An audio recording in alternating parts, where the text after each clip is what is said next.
السلام علیکم ورحمۃ اللہ وبرکاتہ۔ وعلیکم وعلیکم السلام السلام ورحمۃ اللہ وبرکاتہ۔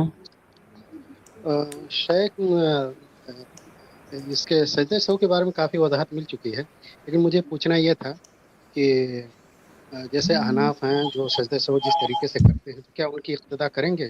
کیونکہ ان کا طریقہ یہ ہوتا ہے کہ جب آخری تشہد میں بیٹھتے ہیں تو تحیات پڑھتے ہیں، پھر ایک طرف سلام پھیرتے ہیں، پھر اس کے بعد پھر پورے تحیات، درود اور پھر دعائے معصورہ پڑھتے ہیں، پھر سلام پھیرتے ہیں۔ یہ ہندوستانی جو احناف ہیں ان کا طریقہ ہے۔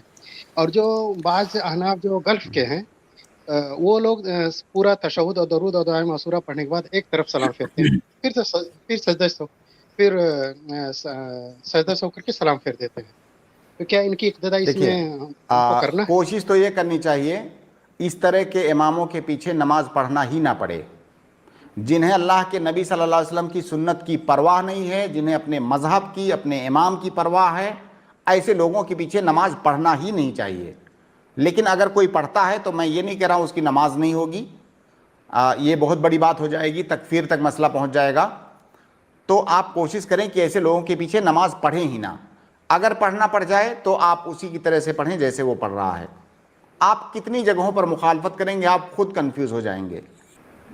جی شیخ، دوسرا سوال یہ ہے کہ ایک اہل حدیث عالم ہیں، دنیا میں نہیں رہے، اللہ تعالیٰ ان کو جنت ہے۔ ان کا کہنا یہ تھا کہ سجدہ سہو جب بھی یاد آ جائے آپ کر لیں، چاہے سلام سے پہلے یا سلام کے بعد۔ کیا ان کا یہ کہنا صحیح تھا؟ پتہ نہیں، مجھے نہیں، سمجھنے میں ہو سکتا ہے بالکل نہیں غلطی صحیح کی ہے۔ ہو۔ اگر کسی نے ایسا کہا ہے تو بالکل صحیح نہیں ہے۔ یہ تو مطلب کوئی ضابطہ ہی نہیں ہوا کہ جب بھی یاد آئے تب کر لے۔ ایسے کیسے ہوتا ہے جب بھی یاد آئے کر لے؟ آدمی کو جب نماز کے اندر ہے اور اسے محسوس ہوا کہ مجھ سے کچھ زیادتی ہو گئی ہے، مجھ سے کچھ کمی ہو گئی ہے، مجھے کسی چیز میں شک ہے، اسے پتہ ہے، تو اب جب بھی یاد آنے والا کیا مسئلہ ہے؟ ہاں، مان لیجئے نماز ختم کر لیا، اس کے بعد اسے یاد آیا، سلام پھیر کے فارغ ہو گیا نماز سے، اب اسے یاد آیا کہ فلاں جگہ پر مجھ سے کمی ہو گئی ہے، نماز میں فلاں غلطی ہو گئی ہے۔ اب اس کے پاس کوئی اور چانس ہی نہیں ہے کہ اب وہیں پر سجدہ سہو کرے، اب وہ سجدہ سہو کر لے۔ ایسا بھی ہو سکتا ہے آپ مسجد سے لوٹ کر کے گھر آ گئے نماز پڑھ کے، کافی ٹائم گزر گیا، اس کے بعد اچانک آپ کو یاد آیا کہ وہ فلاں غلطی ہو گئی تھی، میں نے سجدہ سہو کرنے کے بارے میں سوچا تھا، لیکن پھر سجدہ سہو بھی نہیں کر سکا، وہ بھی بھول گیا۔ اب آپ کو سجدہ سہو کرنے کی ضرورت نہیں ہے۔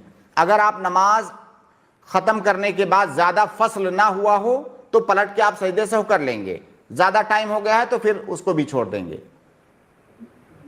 جی، تو زیادہ جو ٹائم ہو گیا تو کیا اس کو پھر سے نماز دہرائیں گے؟ نہیں، بالکل نماز نہیں دہرائیں گے، انشاءاللہ وہ معفو عنہ ہے۔ انشاءاللہ، جزاک اللہ خیر۔